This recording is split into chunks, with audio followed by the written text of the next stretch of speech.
Leer te da más. Con Paulo Cosín.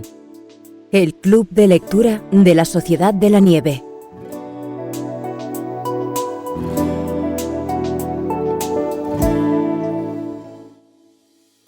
La película de J. Bayona, La Sociedad de la Nieve, basada en el libro homónimo de Pablo Birse, de 2009, nos vuelve a conmover con la extraordinaria historia del avión que se estrelló en los Andes el viernes 13 de octubre de 1972. ¿Por qué nos conmueve esta historia? En mi caso, yo tenía menos de 14 años cuando me preguntaba qué había podido mantener con esperanza a Nando Parrado y a Roberto Canessa. ¿Cómo habían podido sobrevivir? Y comprendí el sentido de la esperanza. Y es por eso por lo que invito a leer el libro de Viven para vivir esa experiencia de comprensión. Viven, de Piers Paul Reed, publicado 2 años después del terrible accidente, a 3.500 metros sobre el nivel del mar, en ese lugar desolado y casi inaccesible, llegó a mis manos porque mi madre era socia del Círculo de Lectores, y todavía lo tengo. Este libro, que tuvo muy buenas críticas, ha tenido varias adaptaciones al cine. Una primera mexicana en 1976 titulada Supervivientes de los Andes y dirigida por René Cardona, pero criticada por sensacionalista. La segunda, Viven, en 1993, dirigida por Frank Marshall, tampoco estuvo exenta de críticas.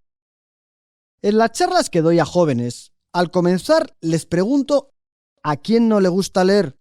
Y levantan la mano más del 80% de los asistentes de entre 12 y 18 años. Tomo entonces algunos voluntarios y les propongo que rompan un libro.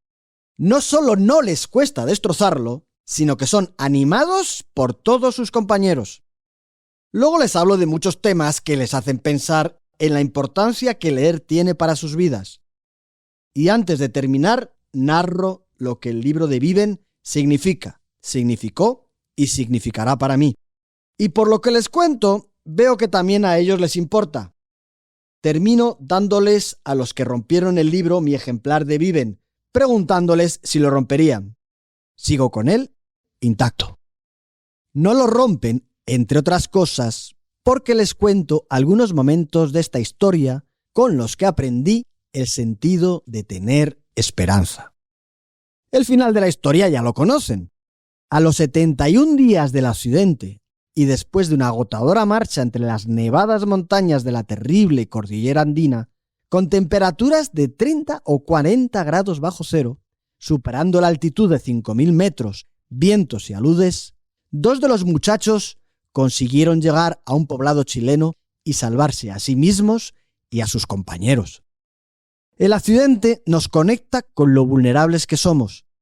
Vemos que en pocos minutos cambia radicalmente la vida de los pasajeros. Que de ir felices en un vuelo contratado para el equipo de rugby con amigos y familiares, de pronto se enfrentan a la muerte y a una situación terrible. El siguiente momento muy significativo de esta historia es cuando los supervivientes escucharon por la radio que las autoridades habían renunciado a la búsqueda del avión siniestrado. Todos los intentos de encontrarlos habían sido en balde. La esperanza de ser rescatados se desvaneció. ¿Entonces qué? La tercera parte de los pasajeros había fallecido en el accidente y eran familiares y amigos. ¿Cómo decidieron y pudieron alimentarse de sus compañeros fallecidos? Y lo más importante de todo es cómo nace y se mantiene la esperanza que les mueve a ir en busca de ayuda. Veamos cómo fue. Uno de los protagonistas de esta historia es Nando Parrado. Perdió a su hermana y a su madre en el accidente. Justo antes recuerda la mirada de su madre. Sentían que iban a morir. Su madre murió en el acto. Él quedó en coma. Su compañero y amigo, con el que acababa de cambiar el sitio para dejarle mirar por la ventanilla a las cumbres nevadas, también murió.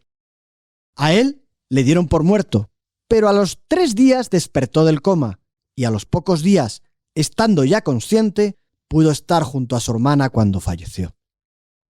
Quería salir de allí a toda costa para llegar junto a su padre y a su otra hermana. ¿Tiene esto algo que ver con su liderazgo para ir en busca de ayuda? ¿De dónde sacó la fuerza? No fue el único, pues 3 fueron los que salieron en la misión de rescate. Habían decidido que un equipo formado por los más fuertes debería intentar llegar a Chile. El estado físico era el primer factor a tener en cuenta. Y fueron los siguientes. Nando Parrado, del que decían que estaba tan decidido a escapar que si no lo elegían, saldría en solitario. Roberto Canessa, que dicen que fue elegido porque tenía más imaginación que los otros y preveía los peligros y dificultades a los que tendrían que hacer frente. Debido a su fuerza excepcional y capacidad inventiva, era un claro candidato. El libro Viven cuenta que Carlos Páez, Roy Harley y Vizintín también querían ir, y para elegir entre ellos se decidió que salieran a una expedición de un día. Salieron a las 11 de la mañana y después de caminar durante 1 hora y media, encontraron la puerta trasera del avión. Continuaron el descenso otras 2 horas y a las 3 de la tarde decidieron regresar y comprobaron lo difícil que resultaba la ascensión. El cielo se encapotó y comenzó a nevar. La ascensión era difícil en extremo. Se hundían de nieve hasta las rodillas. La pendiente era cada vez mayor. La ventisca soplaba cada vez con más intensidad y los 3 estaban casi extenuados. Roy y Carlos estaban al borde de la desesperación. La ladera formaba una especie de dunas y cada vez que llegaban a la cima de una, esperaban ver el avión, pero nunca aparecía. Y con cada decepción, el ánimo decaía. Roy comenzó a llorar y Carlos, caído en la nieve, decía: «No puedo seguir, no puedo. Sigan ustedes y déjenme morir aquí». Aceptó insultos, confesó ser cobarde, de todo, hasta que la insistencia de sus compañeros consiguió que se pusiera de pie y que caminara en la espesa nevada. Así más de una vez, hasta que llegaron al encuentro de sus compañeros pasada la puesta del sol. Vizintín fue otro de los seleccionados para la misión.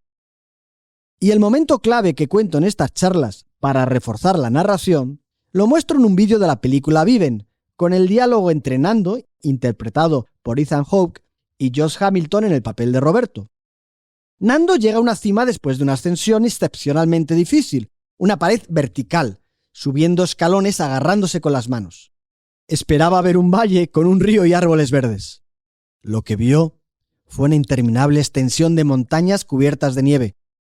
Se sentía desesperado y perdido, pero de pronto sintió una gran satisfacción por lo que había superado, y puso su vista en el horizonte hacia el oeste. Roberto dejó la mochila con Vizintín y siguió a Nando. Cuando alcanzó la cima, sufrió la misma desesperación. Miró horrorizado la enorme cordillera. Le dijo a Nando: «¡Esto es imposible!» Y por mucho que éste le explicaba, su razón le decía que serían 50 días y solo llevaban comida para 10. «Vamos a morir». «Sí, pero moriremos intentándolo», respondió Nando. Así llegamos a que el sentido de seguir caminando era lo único que les podía dar esperanza. Caminaban para salvarse a sí mismos y a todos los supervivientes del accidente. Recordando este mensaje repetido de «Al oeste está Chile. Si respiro, estoy vivo. Puedo morir, pero moriré intentándolo», comprendí que con la lectura del libro de Viven había comprendido también la importancia de tener un propósito para tener esperanza. Es fácil entender ahora por qué todavía guardo el libro de Viven y lo muestro en las conferencias. Y por qué cuando lo ofrezco para que lo rompan, no lo hacen. Este relato lo narro en mi libro La emoción de leer. Lo escribí un 24 de diciembre. Y lo hice ese día para acercarme más a lo que pudieron sentir, porque lo llamaron el milagro de la Navidad. Los supervivientes soñaban con pasar la Navidad con sus familias, y después de 71 días lo consiguieron. 29 no volvieron. Es un libro lleno de emociones, sentimientos encontrados, alegría, tristeza, orgullo, solidaridad, compañerismo, amistad, instinto de supervivencia, voluntad, superación, propósito, optimismo, creencias, superstición. Así que la esperanza consiste en eso, en tener un propósito, sentirse vulnerable y apoyarse en otros. Esta historia engancha y a mí me ha ayudado a superar las dificultades con las que me he ido encontrando en la vida. Leer historias así, vivirlas, comprender a sus protagonistas, puede también ayudar a tantos otros. Porque leer te da más.